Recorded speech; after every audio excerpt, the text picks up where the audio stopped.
The ground has shifted beneath your feet. Being displaced by artificial intelligence isn't like a traditional layoff. It's a unique form of rejection, a cold, systemic verdict that can leave you feeling powerless and obsolete. It can feel as though the rulebook for a stable career has been thrown out, and you've been left to navigate a new, unforgiving landscape without a map. In this new reality, motivation is a fickle friend, and willpower alone is a battle lost before it begins. Motivation wanes. Feelings are unreliable. The only force you can depend on, day in and day out, is a system. That system is called discipline, and to meet this challenge, it must be extreme. This is not a guide about feeling strong or waiting for inspiration to strike. It's a practical, journalistic framework for acting strong, especially when you feel your weakest. We will borrow the operating system of the ancient Stoics, masters of thriving in chaos, and combine it with modern insights into how our brain functions. The goal is to build a set of non-negotiable protocols that allow you to systematically rebuild your career and identity. Your primary adversary is what neuroscientists call limbic friction, that powerful internal voice of resistance that screams, "I don't want to," "I can't," or "I'll do it later." These 7 rules are your protocol for overriding it consistently and ruthlessly.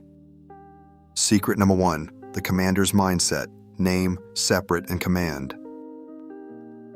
The first rule of any engagement is to understand the battlefield, which is your own mind. The feeling of wanting to procrastinate, the pull of distraction, the heavy sense of, "I can't do this." That is your limbic friction. The Stoic secret is not to fight this feeling head-on with brute force, but to first outsmart it with strategy. The process is threefold. First, you must name it. Give this internal resistance a name, as if it were a separate entity.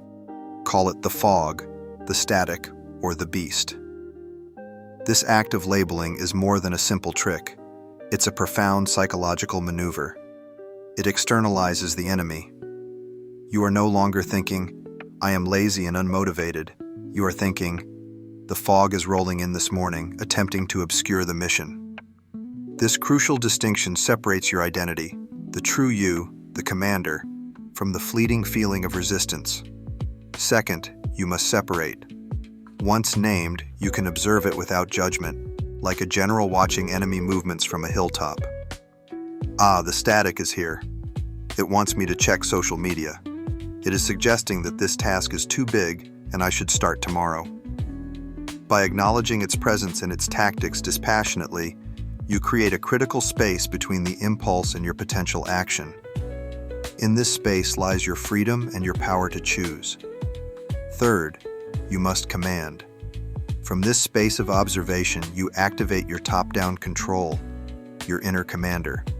This is the rational, disciplined part of you. Issue a clear, simple, and non-negotiable order. The order should not be a grand, intimidating goal. It must be laughably small. Not, "I will finish my resume today," but mission for the next 5 minutes. Open the document and write a single bullet point. The commander does not negotiate with the resistance. It issues an order for the smallest possible first step. Extreme discipline is not built on Herculean efforts, but on the unbreakable habit of executing these tiny, pre-decided commands day after day. Secret number 2, the process-based scorecard, your new definition of a productive day. External validation in your previous career, a promotion, a successful project, a positive review, is gone. To tie your self-worth to unpredictable external outcomes like a job offer is to set yourself up for a brutal emotional roller coaster. The Stoic solution is to reclaim control by radically redefining what a successful day looks like. The secret is to discard the results-based scorecard and adopt a process-based scorecard.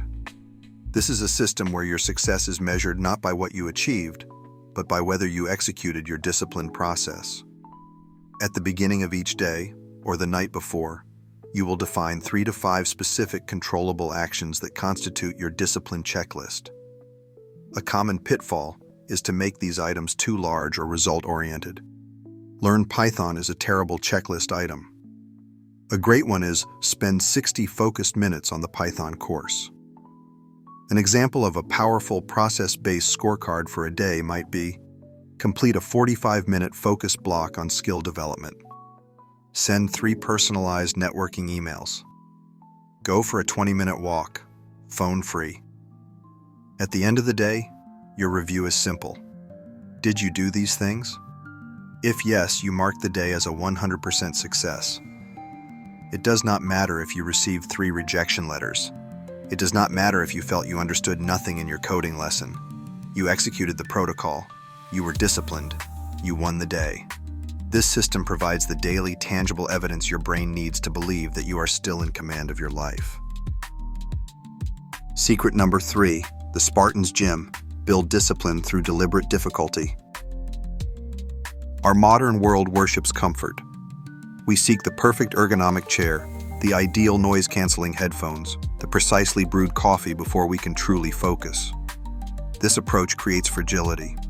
It makes our ability to perform dependent on a delicate ecosystem of external comforts. To forge extreme discipline, you must do the opposite. You must become a Spartan and treat friction as your training partner. The secret is to intentionally and systematically introduce difficulty into your routine. This is not about self-punishment. It is a strategic protocol to build a robust, internally driven engine. The austerity protocol. Once or twice a week, strip away your dopamine layers. Attempt your most important work, studying, writing, planning, in a state of austerity. No music, no fancy coffee. Just you, the task, and your disciplined focus. This forces your brain to generate its own neurochemicals for engagement, rather than relying on external stimuli. The environment scramble. Don't let yourself get comfortable in one perfect spot.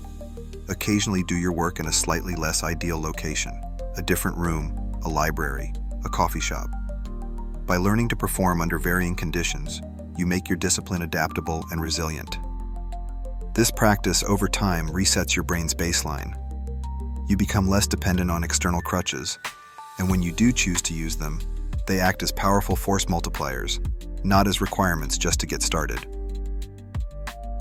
Secret number 4, the random reinforcement protocol, the master key to motivation. If you reward yourself with a piece of chocolate every single time you finish a workout, the chocolate quickly loses its motivational magic.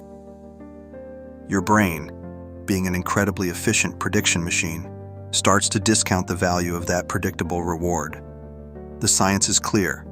The most powerful schedule for reinforcing behavior is not constant reward, but random, intermittent reinforcement. This is the secret that makes video games and slot machines so compelling, and you can apply it to your own discipline. Here's the protocol. After completing a significant disciplined block of work, you must randomize the outcome. Monday, you complete your 90-minute study block. The reward is a 20-minute break to watch a favorite YouTube channel. Tuesday, you complete the same block. The reward is an internal nod of acknowledgement, good work, and you immediately transition to the next task on your list. Wednesday, you complete the same block. The reward is a 5-minute walk outside to get some fresh air. Thursday, you complete the same block. Reward, nothing. By making the reward unpredictable, you shift your brain's focus. It stops working for the treat and learns to value the completion of the task itself. You are hijacking your brain's core motivational circuitry, making the disciplined action itself the source of satisfaction. You become the house, and the house always wins. Secret number 5, the biological foundation, the non-negotiable logistics of discipline. Willpower is not a moral virtue. It is a finite biological resource that is directly tied to your physical state. You cannot be disciplined if you are chronically exhausted, poorly nourished, or hormonally imbalanced. Therefore, managing your biology is not a secondary wellness task. It is the absolute foundation of your entire discipline protocol. Your 2 most critical, non-negotiable daily disciplines are the morning light protocol. This is the master switch for your body's clock. Within 60 minutes of waking, you must get 10 to 30 minutes of direct sunlight into your eyes. This is not optional. It triggers the healthy release of cortisol to promote daytime alertness and focus. and it sets a timer for the release of melatonin 16 hours later, ensuring higher quality sleep. It is the single most powerful free tool for regulating the energy you need for discipline. The Sleep Containment Protocol. Learning and brain restoration happen during sleep. You must be as ruthlessly disciplined about your sleep schedule as you are about your work. This means setting a hard, lights-out time, avoiding caffeine within 8 to 10 hours of bed, and creating a cool, dark environment. Treat your body like a professional athlete would. You are fueling and maintaining the machine that your will depends on. Neglecting this foundation is strategic malpractice. Secret number 6, the silent architect doctrine: build proof, not hype. Our culture encourages us to build in public, to share our journey, to create a personal brand around our efforts. The Stoic and more disciplined approach is the opposite. Adopt the doctrine of the silent architect. This means you work in stealth. You do not post on social media about the course you just started. You do not talk endlessly about your plans to reinvent yourself. You resist the urge to seek validation for your efforts. Instead, you pour all of that energy into one thing, producing undeniable proof of competence. Your focus is on building the asset, whether it's a new skill, a portfolio of projects, or a robust professional network. Your communication to the world is not your talk. It is your work. A link to a functioning app you built says more than 100 posts about learning to code. A new official certification speaks with an authority that your stated intentions never can. This doctrine builds deep, quiet confidence rooted in reality, not perception. Let your new job offer be the press release.